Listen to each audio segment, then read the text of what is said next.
Welcome to a journey through one of the most powerful and mysterious concepts in mathematics, the normal distribution. Often called the bell curve, this shape appears everywhere, from the heights of people in a stadium to the errors in scientific measurements, and even the way light scatters through the atmosphere. But why does nature seem so obsessed with this specific curve?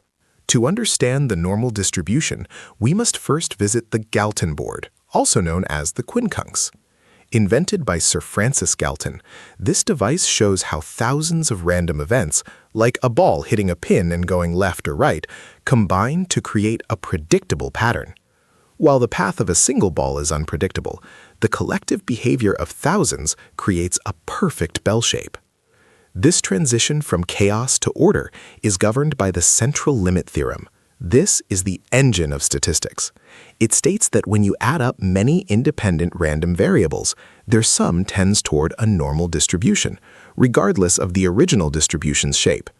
Whether you are rolling dice or measuring the weight of apples, the averages will eventually form a bell curve. A normal distribution is defined by two key parameters: the mean, denoted by the Greek letter mu, theta, and the standard deviation, denoted by sigma. The mean determines the center of the peak, the average value. The standard deviation determines the spread. A small sigma creates the tall, thin needle, while a large sigma creates a wide, flat hill. One of the most useful properties of this distribution is the 68-95-99.7 rule, also known as the Empirical Rule. In a perfect normal distribution, 68% of all data falls within one standard deviation of the mean. 95% falls within 2, and a staggering 99.7% falls within 3. This allows scientists to identify outliers, data points so rare they might indicate a discovery or an error. Why is this everywhere? In biology, human height follows this curve because height is influenced by hundreds of small genetic and environmental factors adding together.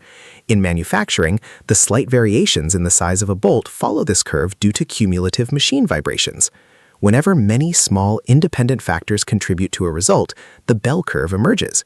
In the world of finance and social sciences, the normal distribution is used to model everything from stock market fluctuations to IQ scores. However, we must be careful. While the normal distribution is powerful, it assumes that extreme events are incredibly rare. In reality, some systems have fat tails, where black swan events happen more often than the bell curve would predict. Finally, the normal distribution is the backbone of statistical inference. It allows us to take a small sample of a population and make highly accurate predictions about the whole. By understanding the properties of the curve, we can calculate p-values and confidence intervals, turning raw data into reliable knowledge. The normal distribution is more than just a formula. It is the mathematical bridge between the randomness of the individual and the stability of the collective. It proves that even in a world of uncertainty, there is a deep underlying order. References: 1. Moore D.S., The Basic Practice of Statistics. 2. Gujarati D., Basic Econometrics. 3. John E. Friend, Mathematical Statistics. 4. Taleb, N.N.N., The Black Swan, for the Limits of the Distribution.